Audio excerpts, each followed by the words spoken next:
35 نہیں بنایا آسام میں تو بدحال ہو گئے. اس کا مطلب جس جسم میں سر نہیں ہے وہ لاش ہے، جس قوم کا کوئی سردار نہیں وہ قوم بھی لاش کی مانند ہے. اب میرے قوم کا سردار کون ہے؟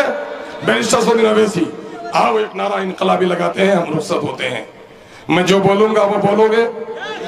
آواز زور سے لگاؤ گے کہ آہستہ؟ انداز انقلابی ہوگا کہ دھیما پن کا؟ تو انقلابی لوگوں کے مٹھی میں طاقت اور بازو میں قوت ہوتی ہے. آواز اونچی کرو، آسمان کی طرف اٹھاؤ اور بولو جو میں بولتا ہوں. نوجوانوں، میرے بزرگوں سے گزارش ہے کہ آپ بھی بولیے. سب نے دیا ہے ہم کو چوٹ. جو بات بولتا ہوں جملہ سنیے، جو بولتا ہوں وہی بولیے. مائک لے کے بولیے، مائک پر بولیے. سب نے دیا ہے ہم کو چوٹ، سب نے دیا ہے ہم کو چوٹ. جو بولتے ہیں وہی بولتے. سب نے دیا ہے ہم کو چوٹ، سب نے دیا ہے ہم کو چوٹ، سب نے دیا ہے ہم کو چوٹ. سب کے دل میں ہے کھوٹ، سب کے دل میں ہے کھوٹ. اب نہ دیں گے ان بے ایمانوں کو ووٹ، اب نہ دیں گے ان بے ایمانوں کو ووٹ، اب نہ دیں گے ان دلالوں کو ووٹ. اب اپنی پارٹی اپنا ووٹ، اب اپنی پارٹی اپنا ووٹ. انقلاب، انقلاب، پتنگ کا نشان، بیرسٹر اسدالدین اویسی، کشن گنج کی عوام، 22 کے نوجوان، بہت بہت شکریہ. السلام علیکم. آخر میں ایک بات کہہ کے جاتا ہوں، آخر میں ایک بات کہہ کے جاتا ہوں. اب جب باہر میں سب دیکھ لیا ہے کہ طے کر لیا MIM کو، اب یہ لوٹے ہوئے لوگ اپنا پیسہ کھولیں گے.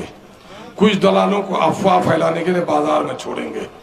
ان لوٹے ہوئے لوگوں کے پیسے لوٹ لینا، پیشاب خانہ بنا دینا، پاخانہ کا گھر بنا دینا، لیکن ووٹ کبھی ان کو مت دینا. اور دوسری بات، جو افواہ پھیلا ہے کہ ادھر اختر ایمان کا ووٹ نہیں، اس طرح نہیں ہے، اس کا ٹھٹوا پکڑ لینا. کہا تیرے کس باپ نے بتایا کہ وہاں ووٹ نہیں ہے؟ تم سے زیادہ میں باخبر ہوں دلال کے بچے.